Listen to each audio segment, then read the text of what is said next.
ನನಗೆ ಅಷ್ಟಾಗಿ ಗೊತ್ತಿಲ್ಲದೆ ಇರೋದ್ರಿಂದ ಅವರು ಆ ವಿಚಾರವಾಗಿ ಚರ್ಚೆನೂ ಮಾಡ್ತಾ ಇದ್ದಾರೆ. ಶಾಸಕರು ಬಂಗಾರಪೇಟೆ SN ಅಣ್ಣವ್ರು ಚರ್ಚೆನೂ ಮಾಡ್ತಾ ಇದ್ದಾರೆ. ನಾನು ಯಾವತ್ತೂ ಡೈರಿ ಚುನಾವಣೆ ಸ್ಪರ್ಧಿಸಲೂ ಇಲ್ಲ, ಅಲ್ಲಿ ಏನೇನು ಆಗಿದೆ ಅನ್ನುವಂಥ ವಿಚಾರದಲ್ಲಿ ಚರ್ಚೆನೂ ಮಾಡಿಲ್ಲ.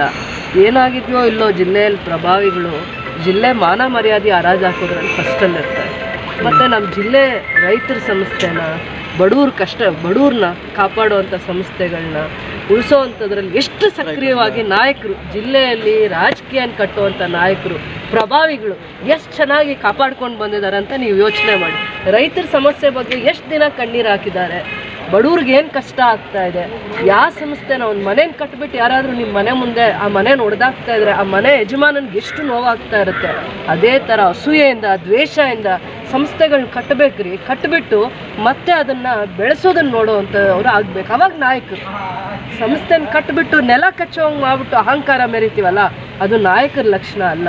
ನಮ್ಮ ಜಿಲ್ಲೆಗೆ ಏನು ಗತಿ ಬಂದಿದೆ, ಯಾವ ಪರಿಸ್ಥಿತಿ ಬರುತ್ತೆ, ರಾಜಕೀಯ ಅಸೂಯೆನ ದ್ವೇಷನ ಯಾರು ಮುಂದೆ ಬೆಳಿಬಾರ್ದ, ಇವ್ರ ಮುಂದೆ ನಿಂತ್ಕೋಕೂಡ್ದ, ಅಷ್ಟು ಅಸೂಯೆ ಪಡ್ತೀರಾ.